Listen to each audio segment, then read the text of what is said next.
Welcome to easy tips kitchen. ഇന്ന് തയ്യാറാക്കാൻ പോകുന്നത് ഒരു സ്പെഷ്യൽ മുട്ടക്കറിയാണ്. അപ്പോൾ ഇതെങ്ങനെ തയ്യാറാക്കിയെടുക്കുന്നത് നോക്കിയിട്ട് വരാം. ഇതിന് വേണ്ടിയിട്ട് ഒരു മൺചട്ടി ചൂടാക്കിയിട്ട് അതിലേക്ക് 2 ടേബിൾ സ്പൂൺ വെളിച്ചെണ്ണയോ ഓയിലോ ഇട്ട് ചൂടാക്കി കൊടുക്കുക. ശേഷം 1/4 ടീസ്പൂൺ ഉലുവ, 1/4 ടീസ്പൂൺ പെരുംജീരകം ഇവ ചേർത്ത് ചൂടാക്കി കൊടുക്കുക. നന്നായിട്ടൊന്ന് മിക്സായി കൊടുക്കുന്നുണ്ട്. ശേഷം ഇതിലേക്ക് വേണ്ടത് 4 സവോള ചെറുതായിട്ട് അരിഞ്ഞതാണ്. അതിലേക്ക് ചേർത്ത് കൊടുത്തിട്ട് ആവശ്യത്തിന് ഉപ്പും കൂടെ ചേർത്തിട്ട് നന്നായിട്ടൊന്ന് വഴറ്റിയെടുക്കാം.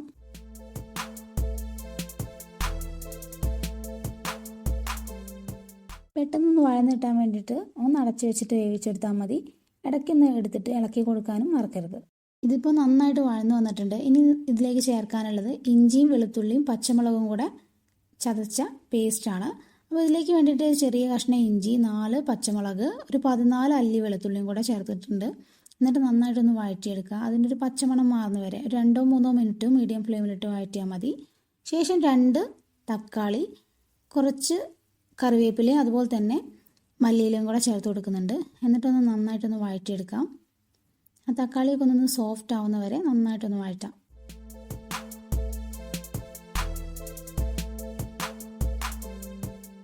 ഇപ്പോൾ തക്കാളിയെല്ലാം നല്ല സോഫ്റ്റായിട്ട് വന്നിട്ടുണ്ട്.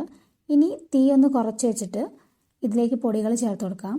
1/2 ടീസ്പൂൺ മഞ്ഞൾപ്പൊടി, 1/2 ടീസ്പൂൺ കുരുമുളക് പൊടി, 1/2 ടീസ്പൂൺ ഗരം മസാല പൊടി, 3 ടീസ്പൂൺ മല്ലിപ്പൊടി,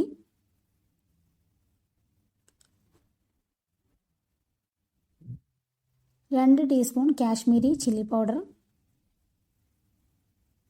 ഇവയെല്ലാം കൂടെ ചേർത്തിട്ട് നന്നായിട്ടൊന്ന് മിക്സ് ചെയ്ത് കൊടുക്കുക. ഒരു 1-2 മിനിറ്റ് ചെറിയ തീയിൽ നന്നായിട്ടൊന്ന് മൂപ്പിച്ചെടുത്താൽ മതി. ഇതിപ്പോൾ റെഡി ആയിട്ടുണ്ട്. ഇതിലേക്ക് ചേർക്കാനുള്ളത് വെള്ളമാണ്. ആദ്യം 1 കപ്പ് വെള്ളം ഒഴിച്ചു നോക്കിയിട്ട് ഇനി വേണമെന്നുണ്ടെങ്കിൽ 1 കപ്പും കൂടെ ചേർത്ത് കൊടുക്കാം. ഞാനിതിലേക്ക് 2 കപ്പ് വെള്ളം ചേർത്ത് കൊടുക്കുന്നുണ്ട്. എന്നിട്ട് നന്നായിട്ടൊന്ന് തിളപ്പിച്ചെടുക്കാം. ഇതിപ്പോൾ നന്നായിട്ട് തിളച്ച് വന്നിട്ടുണ്ട്. ഇനി ഇതിലേക്ക് നമുക്ക് ചേർക്കാനുള്ളത് പുഴുങ്ങി വെച്ചിരിക്കുന്ന മുട്ടയാണ്. 5 മുട്ട ഞാനിതിലേക്ക് വേണ്ടിയിട്ട് എടുക്കുന്നുണ്ട്. അതിൻ്റെ മേലെ കൂടെ ഒന്ന് വരഞ്ഞിട്ട് വേണം ചേർക്കാൻ വേണ്ടിയിട്ട്.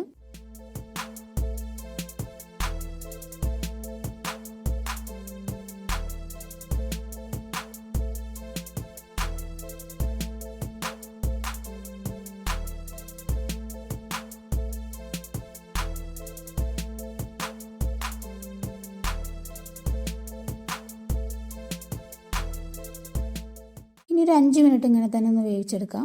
വേണമെന്നുണ്ടെങ്കിൽ മാത്രം ഇതിൻ്റെ മേലേക്ക് കുറച്ച് കറിവേപ്പിലയും മല്ലിയിലയും കൂടെ ചേർത്ത് കൊടുക്കാം. അടച്ചു വെച്ചിട്ട് വേവിച്ചെടുത്താൽ മതി. ഇതിപ്പോൾ റെഡി ആയിട്ടുണ്ട്. തിക്കായിട്ടുള്ള ഗ്രേവിയോട് കൂടെയുള്ള ഒരു കറിയാണിത്. ചപ്പാത്തിയുടെയും അപ്പത്തിൻ്റെയും ചോറിൻ്റെയൊക്കെ കൂടെ നല്ല കോമ്പിനേഷനാണ്.